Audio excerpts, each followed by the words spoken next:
Assalamualaikum warahmatullahi wabarakatuh.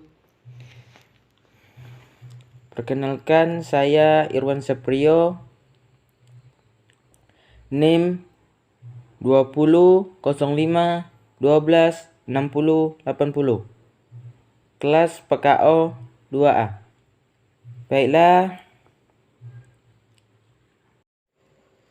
Baiklah, saya di sini akan menjelaskan tentang bentuk-bentuk karya sastra Melayu. Karya sastra Melayu Gurindam 12. Kumpulan Gurindam karya Raja Ali Haji Kepulauan Riau dinamakan Gurindam 12 sebab berisi 12 masalah. Di antaranya tentang ibadah, kewajiban raja, kewajiban anak terhadap orang tua, tugas orang tua kepada anak, budi pekerti, dan hidup bermasyarakat. Pasal pertama. Barang siapa tiada memegang agama, segala-gala tiada boleh dibilang nama.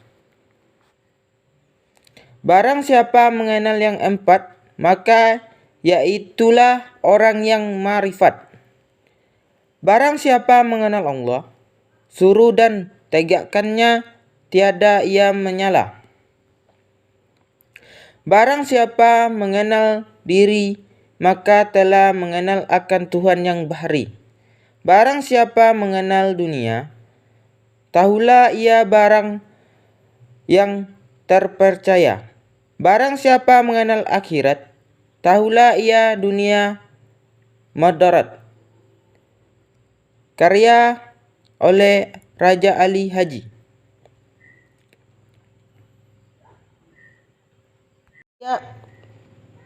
Karya sastra Melayu klasik hikayat.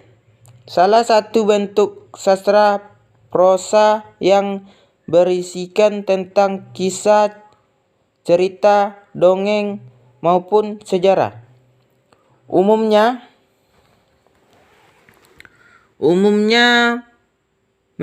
mengisahkan tentang kehebatan maupun kepahlawanan seseorang, lengkap dengan keanehan, kesaktian, serta mukjizat tokoh utama. Hikayat Hang Tua. Karya sastra Melayu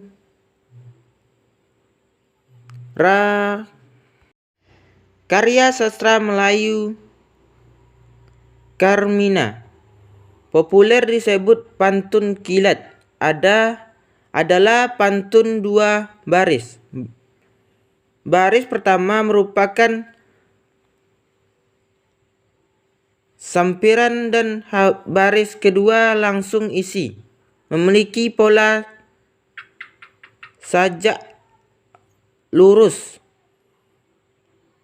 Biasanya dipakai untuk menyampaikan sindiran ataupun ungkapan secara langsung.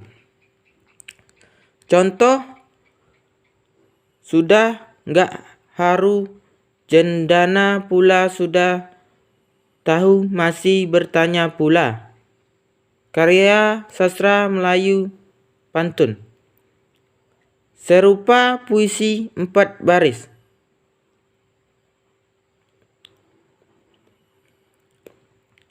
Berciri sajak atau dua baris awal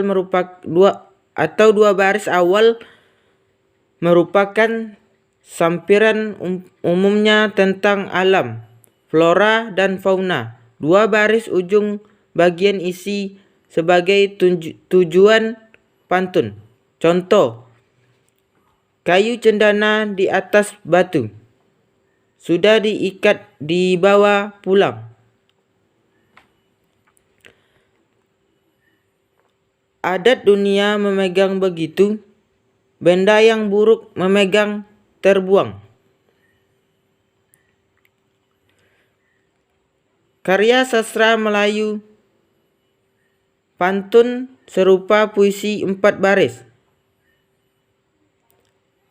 Berciri sajak atau 2 baris awal merupakan sampiran umum tentang alam, fauna, dan flora. 2 baris ujung bagian isi sebagai tujuan pantun. Contoh, kayu cendana di atas batu sudah diikat dibawa pulang. Adat dunia memang begitu. Ciri-ciri pantun adalah pantun terdiri dari sejumlah baris yang selalu genap, yang merupakan satu kesatuan disebut bait atau kuplet. Setiap baris terdiri dari 4 kata yang dibentuk dari 12 suku kata, umumnya 10 suku kata. Separuh bait pertama merupakan sampiran persiapan memasuki isi pantun. Separuh bait berikutnya merupakan isi yang mau disampaikan. Persajakan antara sampiran dan isi selalu paralel atau ABC atau ABCD atau AAA. Beralunan 2.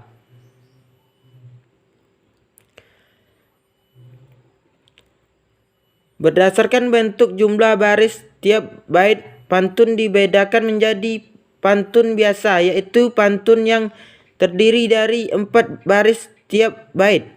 Pantun kilat atau karmina, yaitu pantun yang hanya tersusun atas 2 baris. Pantun berkait-kait, yaitu pantun yang tersusun secara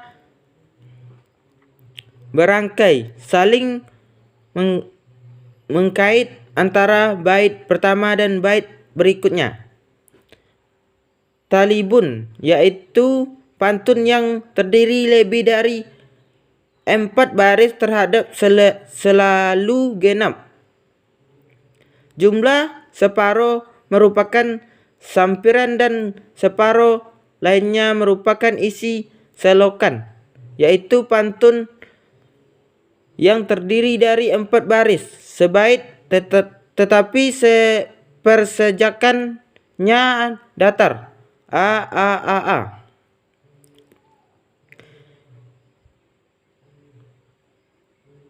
Menemukan hal-hal menarik tentang tokoh cerita rakyat. Dongeng adalah cerita rakyat yang tidak dianggap benar-benar terjadi, termasuk di dalamnya cerita-cerita pelipur lara dan cerita-cerita yang tokoh binatang, fabel, macam-macam dongeng. Dongeng dibedakan menjadi fabel, yaitu dongeng tentang kehidupan binatang. Dongeng tentang kehidupan binatang ini dimaksudkan agar menjadi teladan bagi kehidupan manusia. Pada umumnya, menurut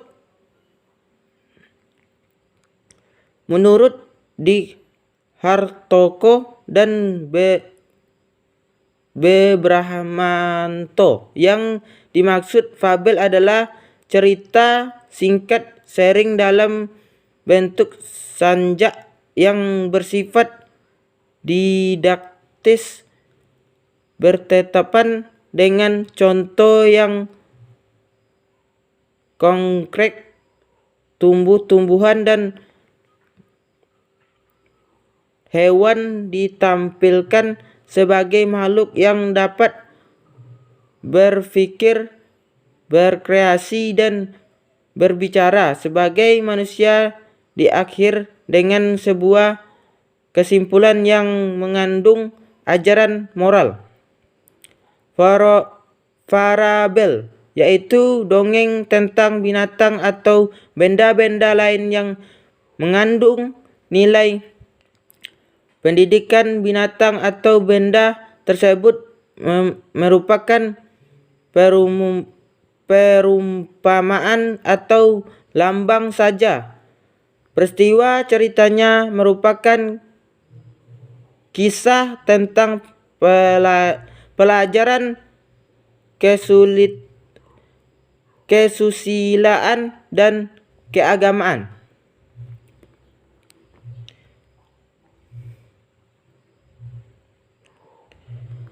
Legenda yaitu dongeng yang dihubungkan dengan keajaiban alam, terjadinya suatu tempat dan setengah mengandung unsur sejarah.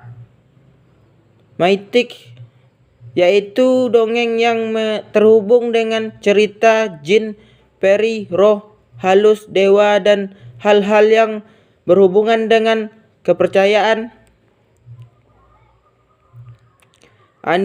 Animisme. Sage yaitu dongeng yang mengandung unsur sejarah meskipun tidak seluruhnya berdasarkan sejarah. Menurut Dik Hartoko dan Berahmanto, kata sange berasal dari kata Jerman was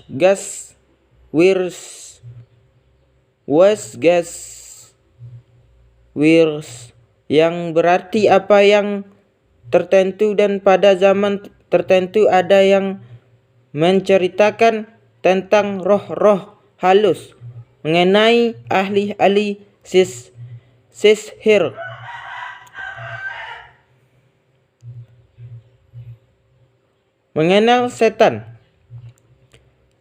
Mengenal setan-setan atau mengenal tokoh-tokoh historis. Selalu ada ketegangan antara dunia manusia dan dunia gaib. Manusia selalu kalah. Nada dasarnya tragis, lain daripada dongeng yang biasanya optimis. Baiklah, hanya itu dapat saya sampaikan. Lebih kurang saya mohon maaf. Saya sudahi. Assalamualaikum warahmatullahi wabarakatuh.